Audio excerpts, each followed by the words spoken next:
Hey guys, it's Becca from Animal Info 678 here, and this is part 2 to my chinchilla care guide. So yeah, this is my part 2, pretty exciting. Now, the first thing I want to start off with was reasons why chinchillas shed.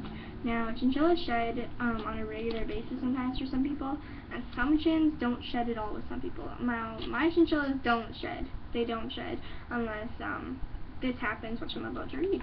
So the reasons why chinchillas shed is because in the wild, the coyotes would try to hunt them down, and chins would release a bunch of fur, so instead of the coyote getting the chin, instead the coyote would get a mouthful of the fur. So the chin would release all this fur, and the coyote would be like, yum, and then it would be like slide off, and it would get this mouthful of fur that it would need to spit out, and the chin would have time to run away. Sorry for the little diagram there. So yeah, if you're chasing your chin and he releases fur, it's natural, but it just means that maybe he's a little bit stressed out because you've been chasing him a lot lately or something, and it's really bugging him or something. I don't know. Like, it means that they're just really stressed out and they don't just want to be left alone, I guess, at the moment. Chins have a tendency to just poop a lot, I guess you could say. And if you're getting in the cage and you're trying to like sweep out their poop, they should be like smart enough to be like, oh, I'm gonna go to the top floor, they're down here, I'm gonna get out of their space. Some chins, like Milo, like to come to the door and they like to sit there and be like, I want to come out. I'm just gonna wait until she looks away and I'm gonna try to jump out. And it gets really annoying, so you're just kind of like, why are you doing that? Like, I don't really know why. So it's kind of like, okay, hi, and then you try to put them back, and that's pretty much what the chin does. So sometimes you try to chase down the chin with the broom or something, and it ends up going horrible because the chin sheds all this fur, and you're like, oh no, that's a lot of fur, it should not be shedding this much, what's happening? So that's my explanation for the shedding, if it sheds a lot. For play space is very important in this part. So you can use a bathroom, a bedroom, or a field if it has a leash, but it's not necessarily recommended because it can get your chin lost very easily, very fast, because the chin can get out of its leash and it can run away, and that's not good.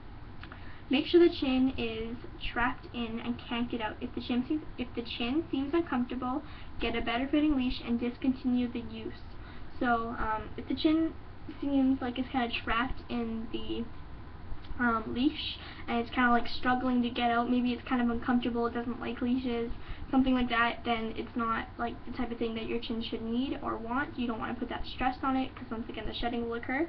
So you're just going to want to make sure that you give your chin the right care so that it understands that no, you're not hurting it, you're just going to put the leash on it and go for a nice walk. And sometimes the chins will finally get over it and they'll be like, okay, put the leash on me, let's go outside, let's go for a nice walk and get some fresh air. So sometimes chins are like that, and Milo's kind of like that, where he's like, okay, let's go for a walk. Make sure you have toys, treats, and or a dust pass for your chin while it plays, even a bed for comfort. So you're going to want toys for it to jump around with, play with, toys, like I just said, a bed for nice comfort. If it's getting tired, it wants to rest, maybe it's not in its habitat it's normally in, let's say you put it in the bathroom, you're going to want to give it its house just in case it gets a little bit uncomfortable, uneasy, because it's not in its regular habitat that it's in. You're going to want to chin-proof the room, and you can do this by hiding and or removing all the cords in the room.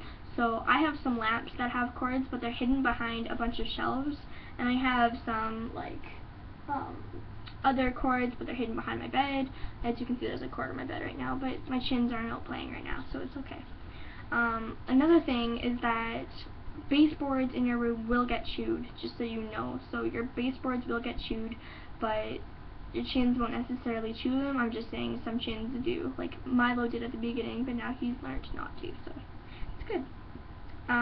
You're going to want to close your closet so it doesn't get in there, because I keep my chemicals in there for when I clean my cages, like the water and vinegar mixture, the 50-50, which is this right here, actually, because I cleaned the cages today, and my room's a disaster, so I need to clean it.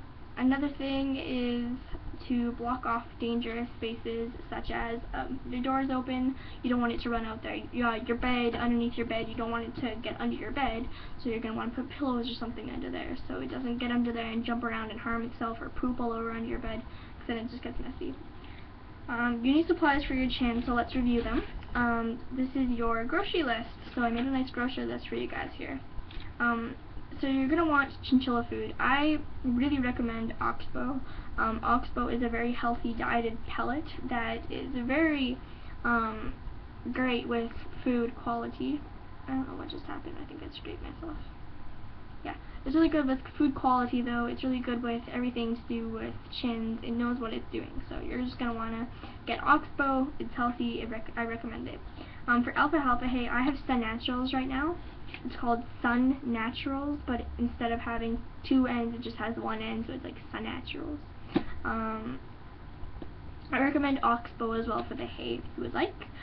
For water, I recommend distilled water. I just give them tap water from my bathroom. Maybe not the best idea, but you can keep like a nice distilled jug of water beside their cage and give that to them. I'm probably going to be switching over to distilled water eventually because I realize that distilled water will be healthier for them. So I'm going to be switching over to that. You can give them chews. Now I give them these chews. This is just like a small bag to show you guys. Yeah, they're just these chews. There's no chemicals in them. Obviously they're for chinchillas. And they just chew them up, and it's good because then they don't chew on anything in their cage because they get bored with life, I guess. And that's why you need to let them run around as well. You're going to want to get them a container for their chinchilla dust. Like what they go actually in and roll around in, and you're also going to want the chin dust. You can get these both at PetSmart or Petco or whatever brand you have near where you live that has pet supplies.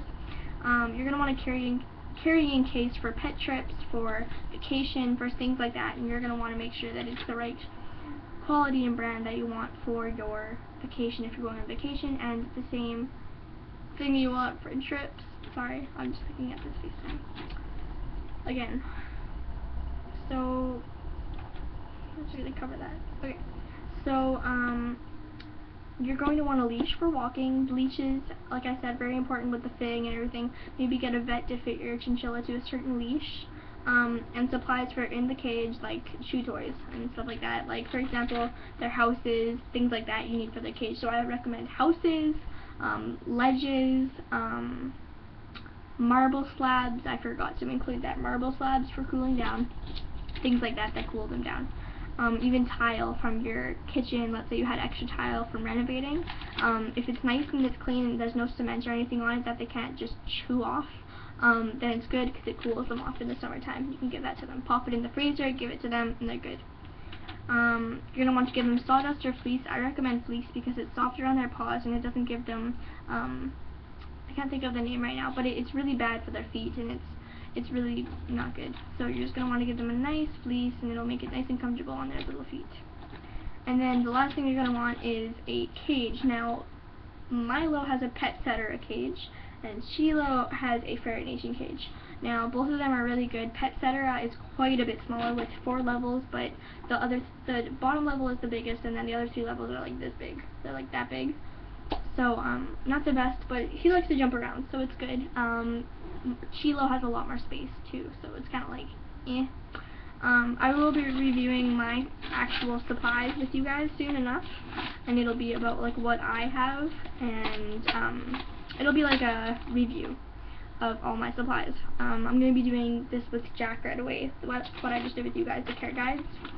So yeah, I'm gonna do that later on, and I hope you guys enjoyed my videos. Bye guys, please rate, comment, and subscribe.